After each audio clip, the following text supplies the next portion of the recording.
Bien, compañeros, pues vamos a continuar con los medios de impugnación y en esta última parte que nos toca eh, platicar un poco de el juicio de amparo.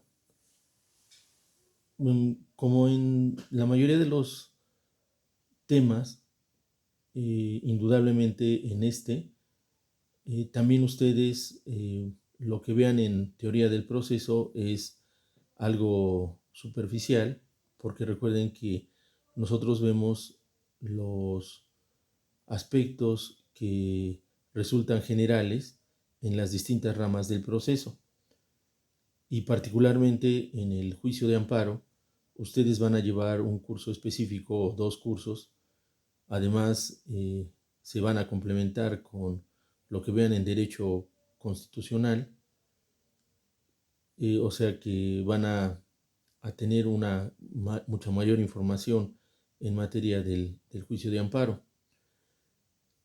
Y para nosotros, ¿qué es lo que nos interesa ver en este juicio de amparo? Miren, primero que estamos viendo nosotros que los medios a través de los cuales nosotros impugnamos, de acuerdo a la legislación ordinaria o común o la legislación de nuestro propio Estado, pues son los incidentes y los recursos. Y cuando hablamos de los recursos son horizontales, cuando se encarga el mismo juez que dictó la resolución de conocer y resolver ese medio de impugnación, y verticales cuando se promueven ante el mismo juez, pero conoce de el medio de impugnación el superior inmediato, que normalmente es una sala.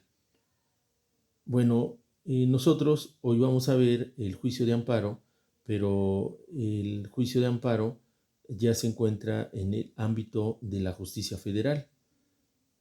O sea, acudimos a demandar el juicio de amparo ante las autoridades federales en la forma que les voy a comentar en un momento. O sea, el juicio de amparo se regula en la Ley Federal de Amparo, que a su vez es reglamentaria de los artículos constitucionales, el 103 y 107 de nuestra Constitución. Miren, primero tenemos que platicar un poquito de otro tema que también va a ser muy ampliado, incluso antes formaba parte del tronco común, que era el de los derechos humanos. Cuando a mí me tocó estudiar, el tema que nosotros veíamos en derecho constitucional eran garantías individuales. Incluso el primer curso de derecho constitucional que nos daban era sobre garantías individuales, y ya el segundo curso era sobre este, la parte orgánica de nuestra Constitución, la división de poderes y nuestra forma de gobierno, pero el primer curso se refería a garantías individuales. Inicialmente el juicio de amparo le llamábamos también nosotros juicio de garantías. Eh, el concepto hoy de los derechos humanos es un concepto que ha evolucionado a partir de lo que se conocía como las garantías individuales.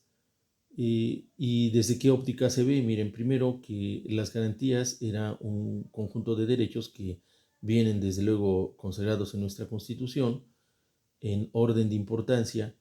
Estos derechos eran preferentes a otros derechos humanos, pero había también de parte del Estado la obligación, y esta era la parte que les caracterizaba, la obligación del Estado de garantizar su observancia. O sea, por ejemplo, el derecho a la libertad, la seguridad jurídica, etcétera. O sea, tenían que ser garantizadas por el Estado.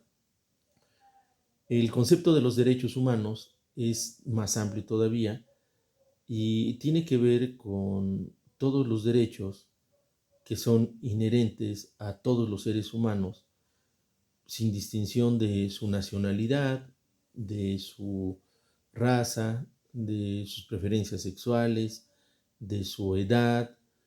eh, Son inherentes a todos los seres humanos, y particularmente hacia su dignidad, hacia la posibilidad de existir en un ambiente sano, libre, que se les permita escoger la religión que quieran, que tengan acceso a la educación, acceso al trabajo, que tengan acceso a la justicia. Los derechos humanos, pues puede haber un catálogo amplísimo de los mismos, obviamente mayor en número que lo que se consideraba las garantías individuales, porque correspondían solo a los primeros 29 artículos de nuestra Constitución, y teniendo en cuenta que el tercero y el 27 pues se referían a garantías de tipo social. Entonces el concepto de los derechos humanos es mucho más amplio. Entonces nosotros pues eh, afortunadamente vivimos en una época donde ese catálogo es más amplio y donde hay la obligación del Estado de que esos derechos humanos se nos respeten. Y la forma de hacerlos respetar, y una de las más importantes, pues es a través de nuestro juicio de amparo. O sea, el juicio de amparo tiene por objeto el respeto a los derechos humanos y particularmente dirigido cuando las autoridades no los respetan. También el concepto de autoridad ha evolucionado porque autoridad se compone de dos elementos que significan quien dice y puede hacer cumplir lo que dice, como cuando nosotros vimos en jurisdicción lo que es el imperium mixtum, que la autoridad jurisdiccional dice y puede hacer. Entonces el concepto de autoridad hoy abarca esas dos fases de que dice y que lo hace cumplir. Obviamente se refiere a autoridades que corresponden a otros órganos del poder. Cuando hablábamos del imperium mixtum, pues nos referimos al poder judicial o jurisdiccional, pero aquí se refiere a autoridades de otros órganos, ¿verdad? Ejecutivo, legislativo y judicial. Pero también, fíjense, algo súper importante, que si dice y además puede hacer cumplir lo que dice, entonces eh, se encuentra en la hipótesis de ser identificado como una autoridad, como cuáles, por ejemplo, como las universitarias.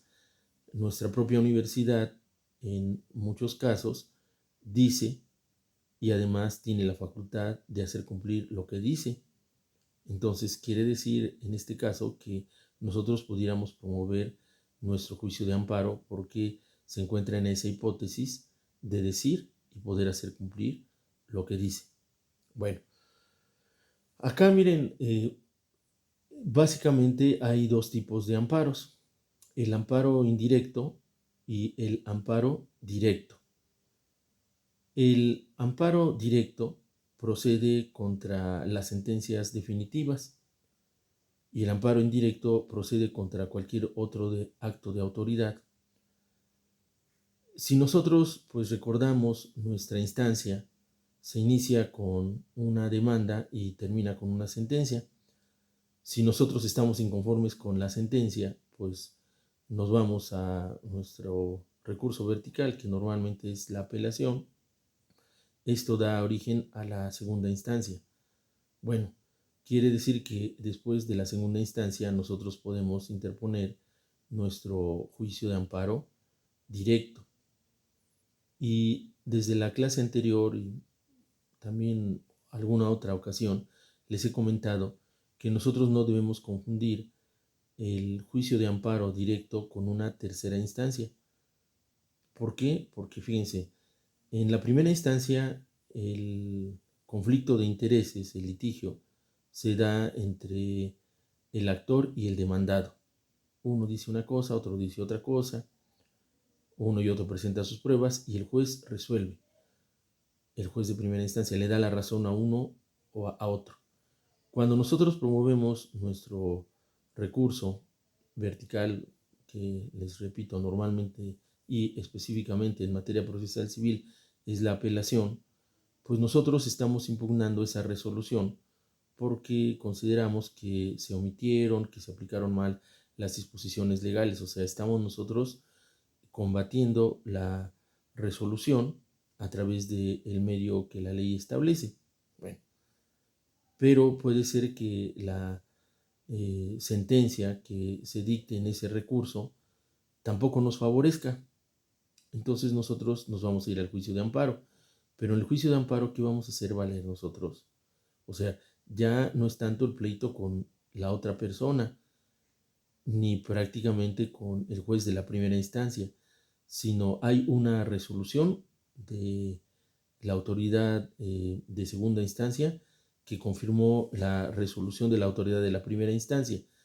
Pero ¿qué vamos a preservar o que se preserve en el juicio de amparo?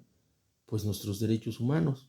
Por ejemplo, el derecho al debido proceso, el derecho a una justicia imparcial, pronta, expedita. Cuando nosotros encontramos que esto no se cumple, pues nos vemos en la necesidad de promover nuestro juicio de amparo. Pero el juicio de amparo no es una tercera instancia, es un juicio para el respeto de nuestros derechos humanos. Ahora, esto ocurre cuando se trata de una sentencia definitiva y que es el amparo directo, así se llama.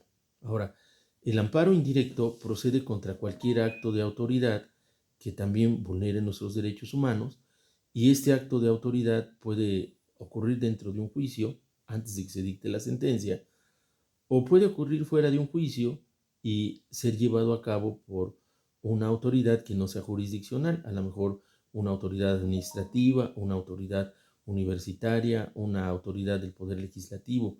Entonces, si el acto de autoridad vulnera pues nuestros derechos humanos, nosotros podemos acudir ante la justicia federal para que se respete.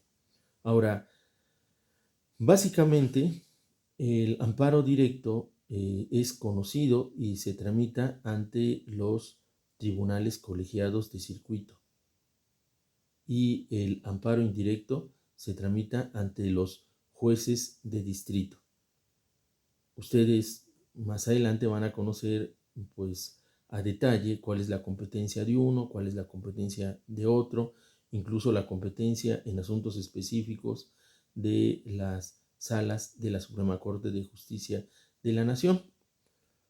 También van a conocer cuando los juzgados de distrito actúan en asuntos federales como jueces de primera instancia. Pero nosotros acá solo vamos a dar un esbozo de lo que es el juicio de amparo o juicio de garantías. Miren, el juicio de amparo o juicio de garantías pues también se inicia a través de la observancia de varios principios. El primer principio es que es a petición de parte, o sea, no hay una situación que sin que lo pidamos proceda el amparo, o sea, lo tenemos que pedir. Lo podemos hacer nosotros directamente o lo pueden hacer nuestros... O sea, el amparo tiene que ser a solicitud expresa de la persona que es afectado. Hay otro principio que rige también la materia de amparo, que es el principio de agravio personal y directo. O sea, solo nosotros podemos presentar el amparo si la violación a los derechos humanos es directa y personal. Acá sí tenemos que hacer la aclaración, ¿verdad? Tanto en la instancia de parte como en el agravio personal y directo, pues cuando se trata de un amparo directo que es en contra de una sentencia, pues tenemos toda la tranquilidad de elaborar con calma nuestra demanda, lo hacemos a través de abogado, lo hacemos por escrito, etcétera. Pero imagínense ustedes que el acto de autoridad vulnere o ponga en riesgo nuestra libertad o nuestra integridad física. Si así se trata, puede ser que la ley faculta para que a nuestro nombre presente el amparo a otra persona. también le faculta para que no sea necesario que lo haga por escrito.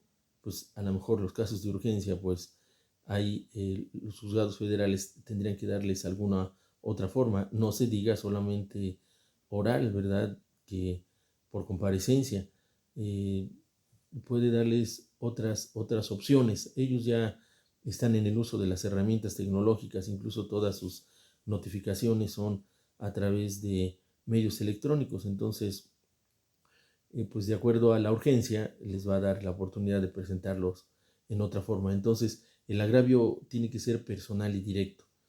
También hay un principio de relatividad. El amparo solo beneficia a quien lo promueve. Hagan de cuenta que esto es muy importante porque pudiéramos pensar que el acto de autoridad afecte a varias personas. Si el acto de autoridad afecta a varias personas, cada uno de los afectados tiene que promover su propio amparo, porque lo que a unos beneficie, pues es relativo, no va a beneficiar a los otros, solo va a beneficiar a quien lo está promoviendo. Hay otro principio también, que es el principio de definitividad. Este es muy importante. Fíjense que tiene que ver con lo que nosotros platicamos de los recursos. Nosotros no podemos brincarnos si la ley ordinaria establece un recurso. O sea, si la ley ordinaria, por ejemplo, en materia procesal civil establece el recurso de reclamación, nosotros primero tenemos que agotar el recurso de reclamación. Si pues no se resuelve la violación a nuestros derechos humanos por parte de la autoridad responsable, entonces ya podemos promover nuestro juicio de amparo, pero primero tenemos que agotar en forma definitiva el recurso normal. ¿Cuál es la excepción? Pues los actos que importan peligro de privación a la vida, a la libertad, a nuestra integridad. Estos actos como pues son urgentes, son de alto riesgo y pues ahí, aunque la ley estableciese un requisito previo, nosotros podemos brincarlo y acudir directamente en demanda de nuestro juicio de amparo. Ahora, hay otro principio que es el de la prosecución judicial, pero este principio, pues como en todas las ramas del derecho, quiere decir que se sujeta a un orden. El orden ustedes lo van a conocer perfectamente, o sea, el procedimiento, y pues aquí lo que vamos a ver simplemente es que tenemos que observar ese principio, o sea, irnos sujetando al orden que se establece. Ahora, fíjense bien, ya dijimos que nuestra demanda de amparo la podemos formular directamente o a través de nuestros representantes. Y aquí, antes de platicar qué debe contener nuestra demanda de amparo, tenemos que hacer un comentario de algunos términos que se utilizan. Miren, primero, nuestra demanda de amparo se llama así, ¿verdad? Y la persona que la promueve le llaman el quejoso. No obstante que no es una queja, ¿verdad? Pero la persona que la promueve, al que también le llama justiciable o amparista, se le llama quejoso. Ahora, el quejoso, si se trata de un procedimiento judicial, eh, tuvo una o tiene una contraparte. Esta contraparte se le llama tercero perjudicado porque la respuesta que obtengamos nosotros en el juicio de amparo también lo va a afectar a él, entonces se le llama tercero perjudicado. La autoridad que está llevando a cabo el acto que nosotros estamos impugnando, violatorio de nuestros derechos humanos, se le llama autoridad responsable. Y la autoridad responsable a veces puede tener una subdivisión, puede ser autoridad ordenadora y autoridad ejecutora. La autoridad ordenadora es la que manda y la ejecutora es la que lleva a cabo materialmente ese acto. Y nuestra demanda, entonces, cuando la presentemos, va a tener que señalar estos elementos. El quejoso o amparista tiene que señalar su nombre, domicilio para recibir sus notificaciones, las personas autorizadas, etc. No se está exigiendo aquí que sea un abogado que lo patrocine, como en materia procesal civil, pero normalmente pues tenemos que, o se tiene que ver a un abogado que lo patrocine.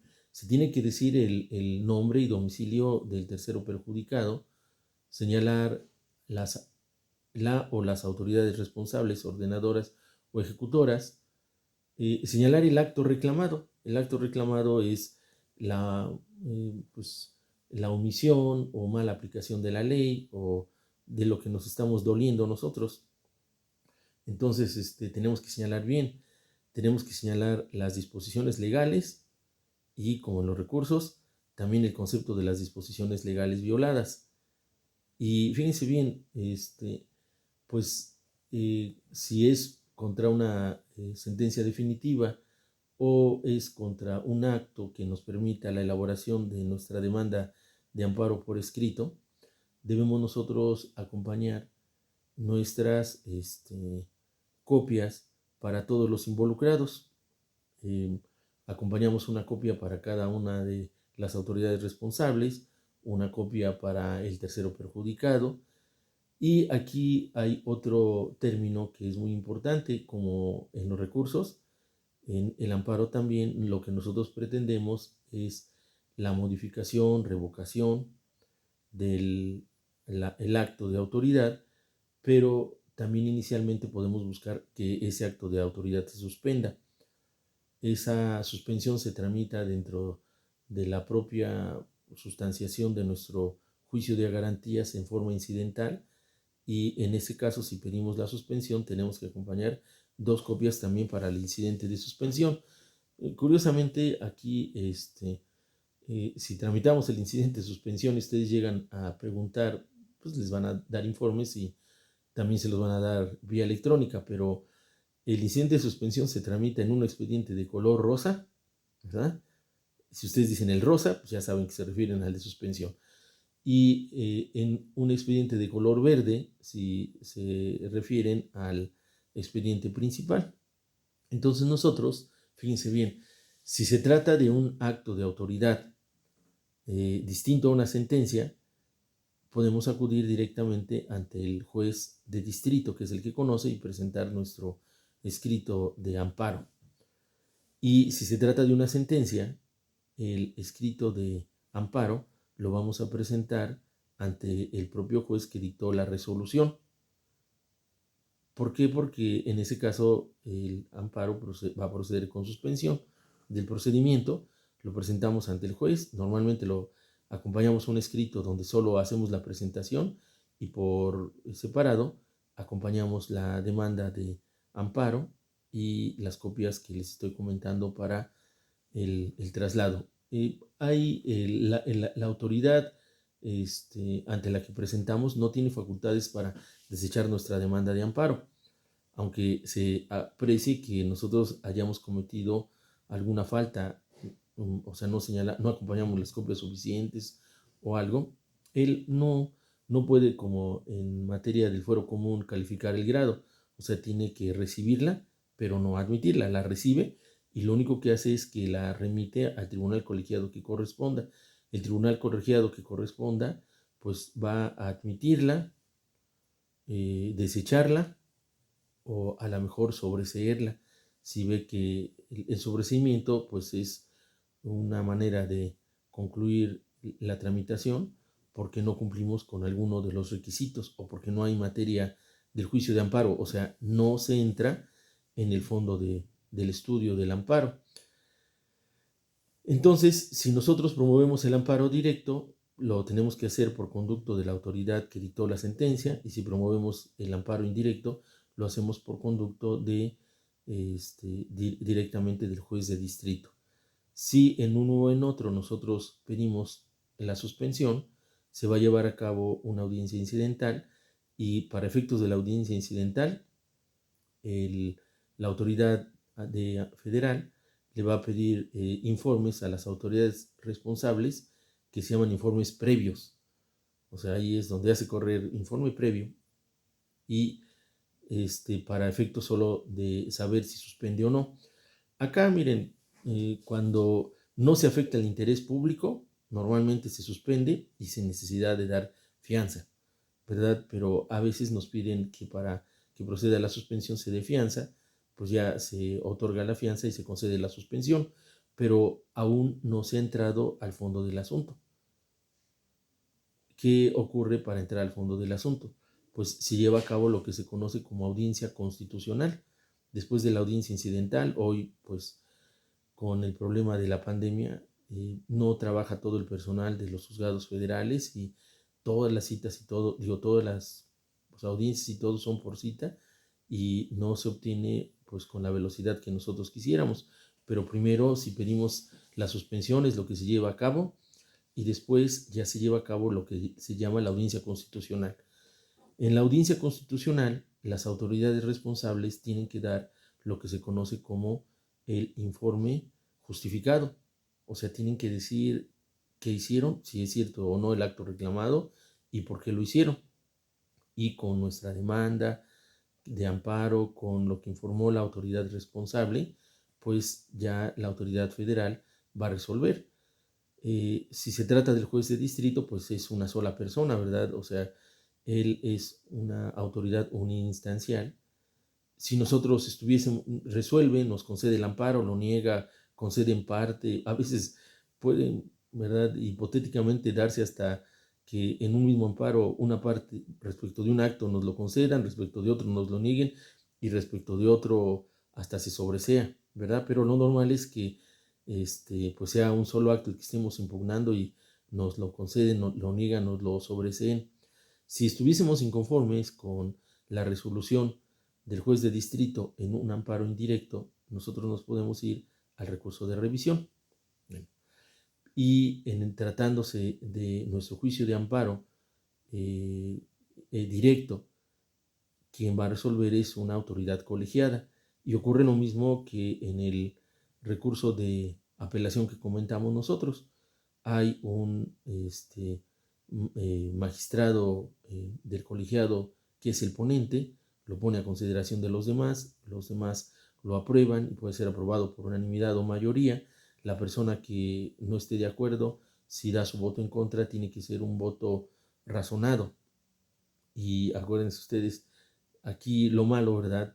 A diferencia de la apelación, donde nosotros todavía podemos promover el juicio de amparo directo, pues cuando ya está el juicio de amparo directo, después del mismo ya no existe un recurso interno. Pues ya la resolución que se dicta en el amparo es concluyente, ¿verdad? ¿Y qué pasa en uno u otro caso, verdad? Si el amparo indirecto o el amparo directo se promovió con respecto de un proceso jurisdiccional, pues se remiten y se regresan los autos a la autoridad que deba ejecutarlos para su cumplimiento. O sea, la autoridad federal no lleva a cabo las ejecuciones. Entonces, el juicio de amparo, juicio de anteriormente llamado de garantías, pues es un garante de que se respeten hoy nuestros derechos humanos. Realmente nosotros, pues tenemos que conocer perfectamente bien la forma de que se tramita, los principios rectores del juicio de amparo y como les he platicado en los demás casos, ya cuando nos encontramos en la realización específica de un trámite, pues es cuando lo aprendemos porque vamos a tener que checar a detalle cuáles son sus requisitos para que no nos lo vayan a desechar. Los juzgados federales han tenido desde hace mucho tiempo un proceso de modernización. Las notificaciones y todo, pues las hacen por vía electrónica. Si ustedes van a los juzgados federales, no es fácil acceder a ellos. Les piden identificación, el motivo, verifican con el juez de distrito, con el colegiado, si están ustedes citados. No es fácil acceder. ¿Qué quiere decir esto? Pues que para llegar allá tenemos que estar bien preparados. Entonces, pues es una recomendación, como en todas las demás ramas del derecho procesal, que cuando les toque la clase relativa, en este caso de constitucional, de amparo, de derechos humanos, pues le pongamos mucha atención y que indudablemente cuando ustedes ya estén practicando en un despacho, pues ustedes van a tener que ver más a fondo y es donde verdaderamente van a aprender a desahogar estos procedimientos. Entonces, con esto nosotros concluimos lo que es la pequeña plática de juicio de amparo y concluimos a su vez lo que en la teoría general del proceso son los medios de impugnación. El próximo lunes lo que nosotros vamos a iniciar son los actos procesales de ejecución. Bueno, que estén muy bien el fin de semana. Sigo esperando los trabajos de los compañeros que los tienen pendientes y cualquier comentario o duda, pues por este medio con mucho gusto la responderé. Hasta luego, compañeros. Gracias.